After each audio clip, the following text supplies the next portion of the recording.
Hey, welcome everyone. We're on lesson 5 of Unit 1. Today we're going to talk about something called domain and range. Uh, Overall concept, domain and range, is not the most difficult concept, but to actually solve these things, find the correct domain and range, they take practice. Not everybody's going to get it right away. You can't quit on these. You need to continue to try, because if you quit on them, then you're not going to get them ever, right? But if you continue to try, you might surprise yourself and find that after a while you start to catch on to what's going on. So please, my warning to you is, yes, this can be difficult, but you should believe in yourself and do what you can to at least attempt them, right? I'm going to try to break them down as easy as I can for you. So let's dive right in. Let's talk about what domain and range are. As I said, they're kind of easy concepts. Domain would be all the things that you're allowed to plug into a function. They're your inputs. Those would be your x values. When you look at a coordinate pair, your x would be your domains. That's all domain is. Range is your output, what you could possibly get out of a function. These would be your y coordinates, your height, or your f of x. Okay, where this gets difficult is because you might not have or you might not be allowed to evaluate certain things into a function, right? For example, I can't plug in a 0 to the bottom of a fraction, right? I can't divide by 0. So when I'm looking at domain, I need to start thinking about what cannot be evaluated. That is the easiest way to deal with domain. Right, looking at quadratics, right? If I square, I can plug in positives, I can plug in negatives, I can plug in 0, I can plug in any number that I want into a quadratic and I'll get something out, as long as it's a real number. So here we had a restriction where we could not plug in 0. Over here, it doesn't matter what we plug in. Square root functions. We can't take the square root of a negative number. We could do 0, we could do positive 1, positive 2, right? All those we can do, but we can't do any negatives. So our domain is restricted to anything greater or equal to 0. As far as absolute values, though, we can find the absolute value of negatives. That's the whole point of those, right? It's how far away is it from 0. So I can plug in positives or negatives into absolute value, and I should get something out. So when we're talking about domain, when you're trying to find the domain, think about what you cannot plug in. And I've just listed those rules for you. So let's take a look at one of these actual examples. They ask us to find the domain of this function, right? The square root of x minus 3 plus 6. But the only thing I'm concerned about is what we're allowed to plug in as far as domain goes. So this plus 6 out here doesn't affect what I can plug in. That's going to affect what comes out later. Question is that I want to make sure that whenever I have a number inside, it remains a positive number. So this x minus 3 has to be greater or equal to 0, whatever that happens to be. All I have to do is solve. So I'm going to add 3 to both sides. And as long as x is greater or equal to 3, I'll be able to evaluate this function. Now, how would I write this so that everybody knows what it is we're talking about? Well, this is how we write it. You would write domain, and you can actually abbreviate this in the next couple problems to just D. That's fine. And you'd have these little brackets. You can make them square, you can make them squiggly like I do. And we're going to include every single number imaginable that's greater or equal to 3. So I'm going to actually state all real numbers, and I'm using this fancy R. In fact, I'll draw that fancy R up here. It's 2 lines and then you make your R. Okay, so that means all real numbers. So all real numbers, I'm going to put a little colon, it means such that, and then whatever my answer I came up with, x is greater or equal to 3. And then I'll close my brackets. Again, you can use the squigglies, you can use the squares, okay, whatever you want to do. That is our domain.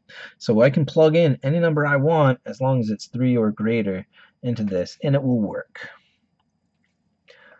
Let's take a look at this example. Again, find the domain. Well, I have x plus 3 and x minus 4, but those are both in the denominator of a fraction, right? I can't have what number show up there? 0.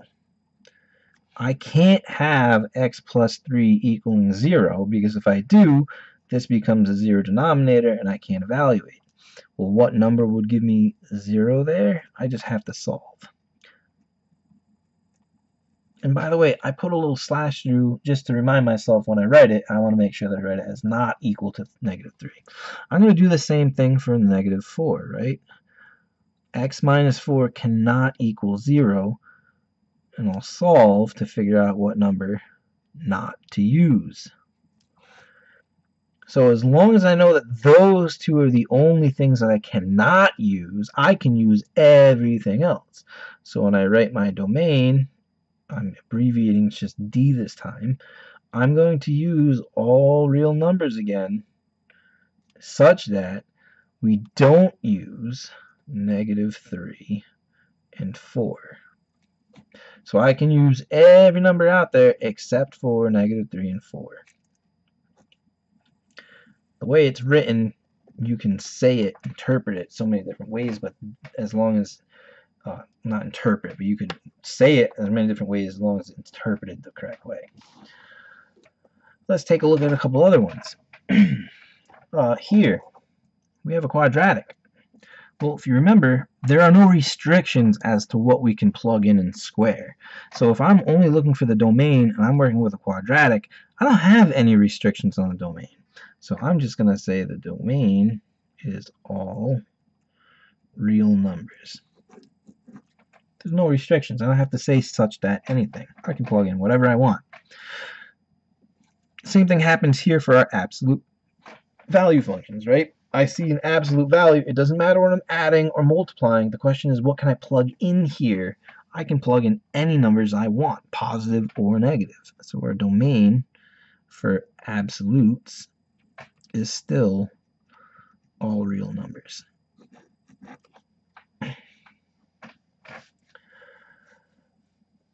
Pretty easy if you take your time.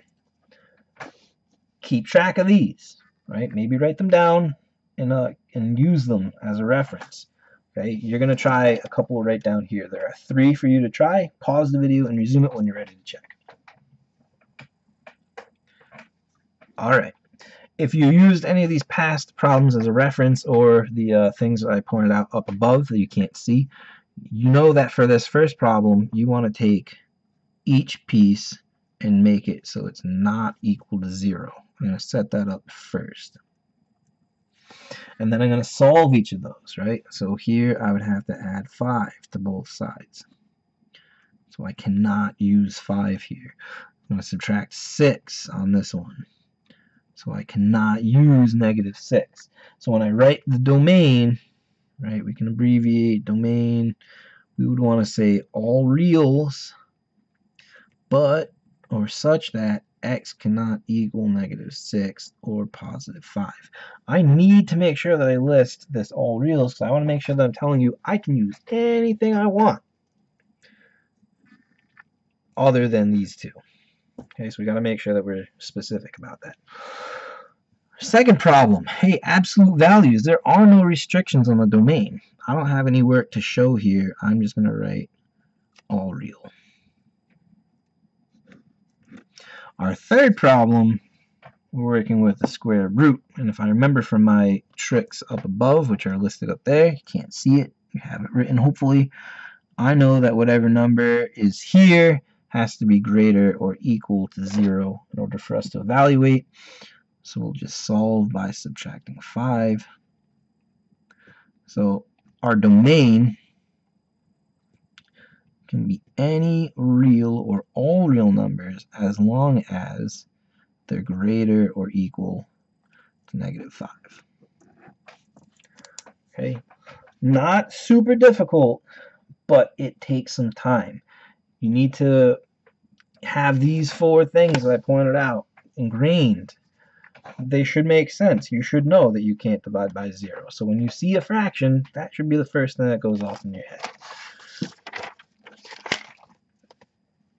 Range, a little bit difficult, more difficult in my opinion. I always thought range was just a little bit more tricky because you have to think about what could possibly come out.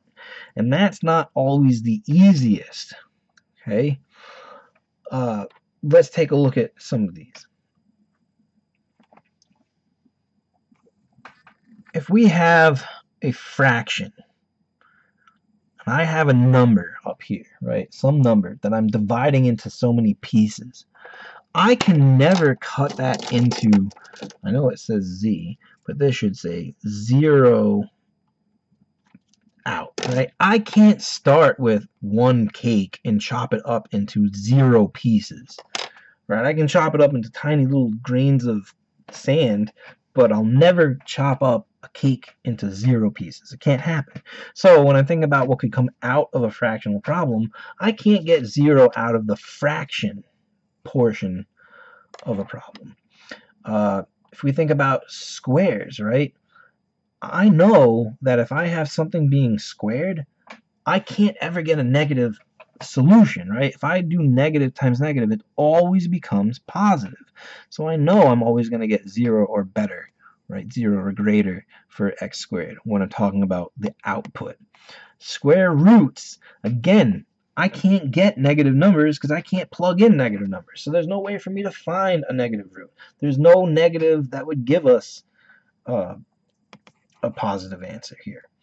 And then absolute values. Again, as long as I plug in a number, I'm always going to get 0 or a positive out of absolute values. So I have to keep these things in mind as I do these problems out. And then we have to look at what happens after that point. Here's what I mean. Let's look at our first example, right? We have a square root function. Now, as I mentioned, what comes out of this thing has to be a 0 or better, right? Because I can't get a negative out of this thing. It's not going to happen. So I know that here it could be a 0, right? This whole thing could possibly be a 0 plus 6. That could be a 1, that could be a 2, it could be a 3 or a 4, but the least it could be would be a 0. So that means that I know that this number would have to be greater or equal to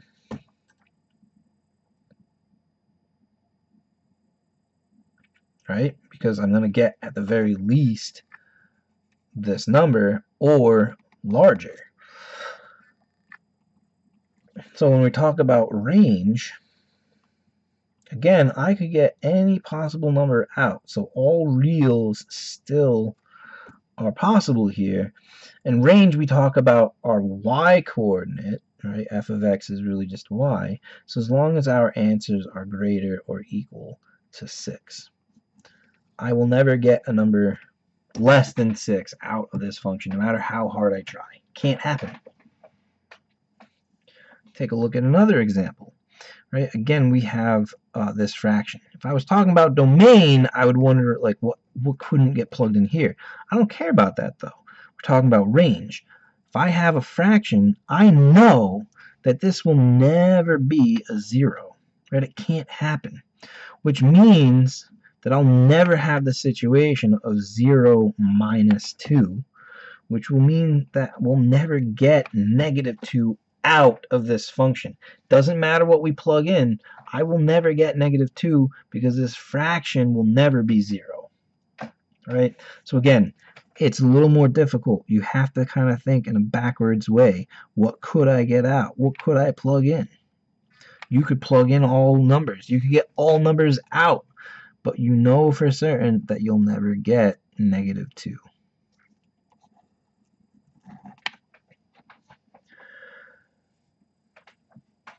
Here, right, I know for a fact that my range has to be greater than 0, right? Because I can never get a negative out of this number here that I square. So I know it's always going to be greater than 0 minus 2. So no matter what, the absolute smallest value that I could ever get out would be negative 2. Everything else has to be greater than it. So we could get all reals such that y is greater or equal to negative 2. And finally, well, this whole thing will never be less than 0, right? It has to be 0 or greater. So we know that we'll get greater than 3 times 0 plus 6. That's going to go away. We know we'll always get greater than 0 plus 6. This whole piece right here, it didn't matter that I had the multiplier. I know that this is always going to be greater than 0, so I'm always going to get something 0 or better here, plus 6. So our range is all real such that y is greater or equal to 6. You'll never get anything less than 6 out. Won't happen. So I've got a couple of problems for you to try. They want you to find the range for each. Remember, you're doing range. If you want to have these in mind, if you need to write them down, right? Maybe they're already written down somewhere. Use them as a reference, pause the video, and resume when you're ready to check these. All right, let's check it out. So I know for a fact that we will never get this thing right here to be a 0. So we're never going to get the situation of 0 plus 2, which means we'll never get 2 as a solution. So your range is all real as long as y is never 2.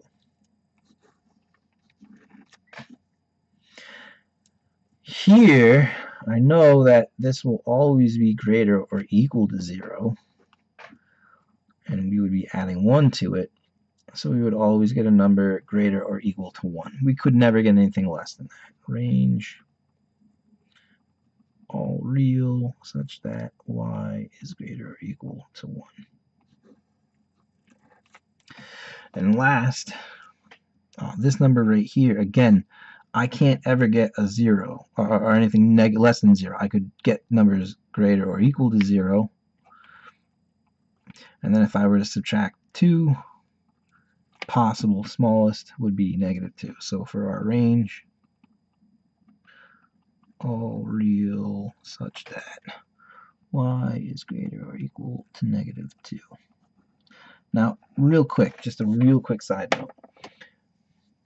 See how this is greater than 1 here? It also says greater than -2.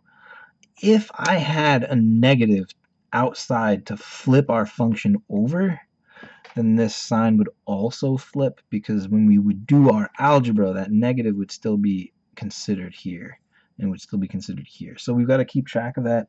I don't think it shows up here for Algebra 2, but once you move on to pre-calculus, you're probably going to see that thrown at you a couple of times. All right.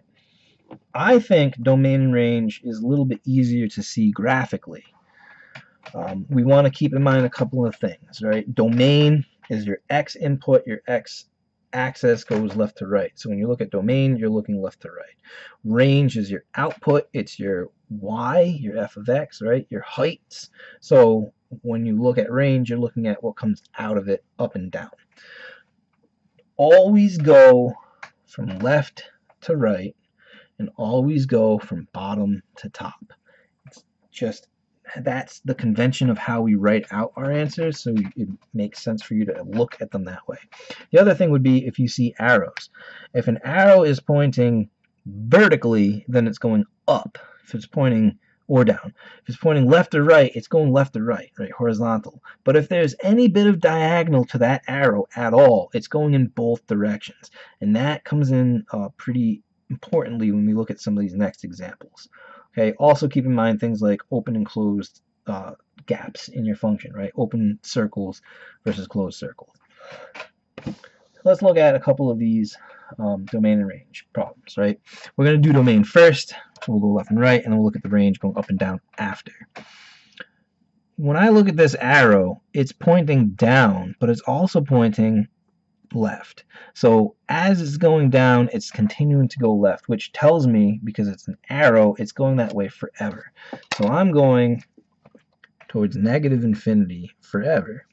And then I follow it along to this point, and then I go this way, which is still heading, yeah, it's heading down, but it's still heading towards positive infinity, right? It's going that way forever and ever. Down, but that way.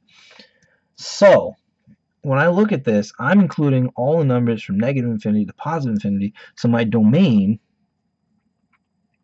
is all real numbers, right? I'm going all the way through. The range, however, is a little bit different, and I'll do the range in a different color for us. Let's go to like green. Okay. Range, as I said, we want to start from the bottom up. Now, these arrows both tell us that we're starting down, right? So our function is down here somewhere, and it goes all the way like this, all the way up until it goes here to the highest point, and then it goes back down again, right? So when we're talking about range, we're talking about the highest and lowest points. So like the lowest it goes is negative infinity. The highest it goes is right here at 3. So if I want to think of that in a different way, my range would be all these numbers that are less than 3. So when I write range, it would be all real numbers as long as y is less or equal to 3. Right? It can be equal. We have a point right there. But I don't want to say greater because I don't have anything above 3. I want to say less because I'm talking about all these points less than 3. All right. Let's take a look at this next example. Again, domain goes left and right. This is pointing somewhat that way, so it's still continuing. This is pointing somewhat to the right. So as far as domain goes, it's going all the way from negative infinity to positive infinity. So it's all real numbers, except for this gap right here at negative 1. So I can include in my domain all the numbers I want, except x will never be negative 1. Range, remember we're going up and down, start from the bottom. So this is pointing down, so it's at negative infinity.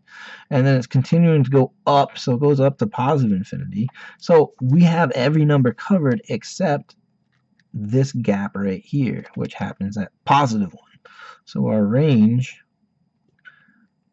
we could get any number anywhere along this line for our range except for 1. So we would say all real numbers except y cannot be 1.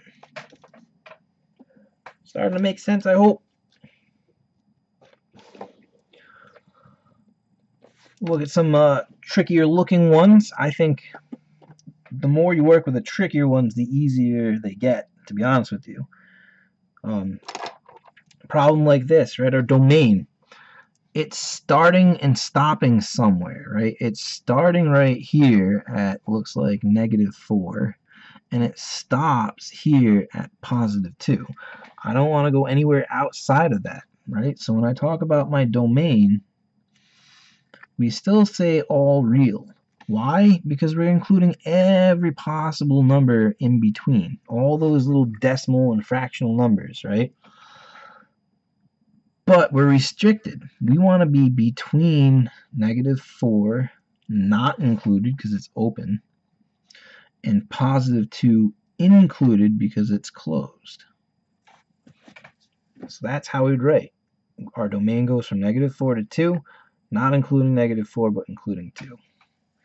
As far as the range goes, it's not where these points are, it's the height of the actual function. Right? So the lowest height that we have is right here. That's the lowest height. It lines up with one of these points, sure, but it's the lowest, and that appears at negative 3. The highest that this thing ever goes is right here at 2. Right? It didn't stop at this point, it stopped at the top of the curve. So our height goes from negative 3, which we cannot include because it's open, all the way up to 2, which we will include because it's hitting that line and it doesn't have an open circle. So we'll assume that it actually works. So for the range, it's all real again because, again, we're including every number in here except our range is going to go from negative 3 and it will stop at positive 2. And the last one, I think, probably the most difficult, and then you've got a couple to try on your own. Okay, domain. well, it's going that way, left forever. So it's going to negative infinity. And then it stops, right? It stops right here at what looks like -3. So I'm going to start writing my domain, and there's a little bit more to it.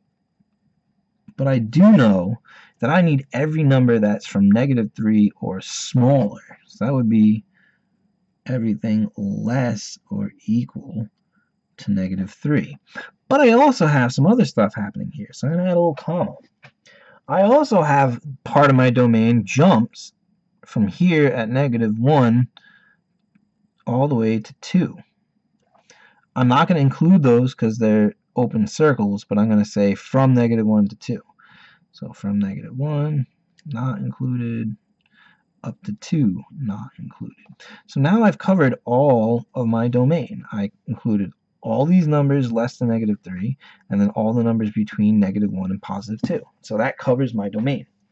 How about range? Well, what's the lowest value? Looks like -3 is the lowest. And if I follow this up, there's no gaps until here. That first gap appears at 1. So range. We still have all real, but we're going from -3, not including, all the way up to +1, not included, right? These are open, so I don't want to include them. So that's our range. Then there's a jump, and then we pick up from here. We pick up from 2, and then it goes up. Well, I can include 2, and I want all the stuff that's larger or greater than 2. So then I would want to say, comma, y is greater or equal to 2. So I've included everything. I included everything from -3 to +1, which took care of this. And then I had a jump, and I said everything from 2 and up. They get more complex, they can get less complex. You just have to ignore some of that stuff. You just look through it, figure out where do you start, where do you end for domain, where do you start and end for range. Okay, you've got 2 to try. I gave you a simple one and a more complex one. Pause the video and resume it when you're ready to check your answers. All right, let's check these ones out. Okay, start with our domain. It starts at -2, and it looks like it goes on forever to +infinity. So I want all numbers that are greater or equal to -2. So for our domain,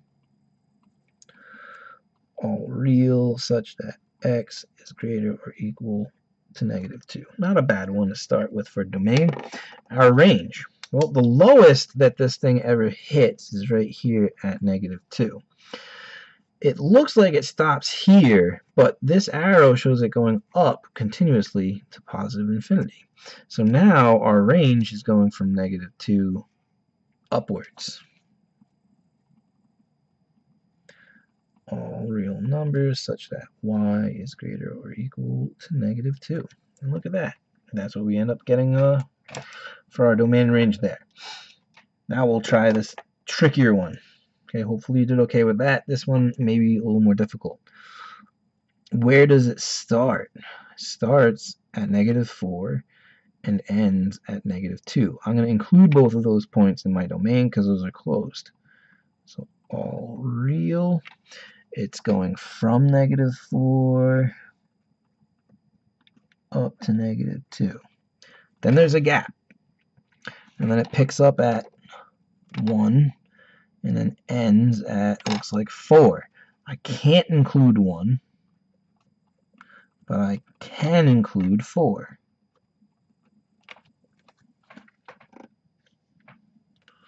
So from -4 to -2, both included. And from 1 to 4, 1 not included. That looks good. Then we'll look at our range. Okay, the lowest point on here is down here at -2. The highest point, this is the highest on this section, but it continues to go higher up over here. In fact, the highest it goes is right here. And even though there might be like a gap this way, everything is covered from here up to here with no gaps. and that point would be up to 3. We don't want to include 3, but we do want to include -2. So when we write our range, all real, we'll go from -2 included up to +3 not included. That's it for domain and range.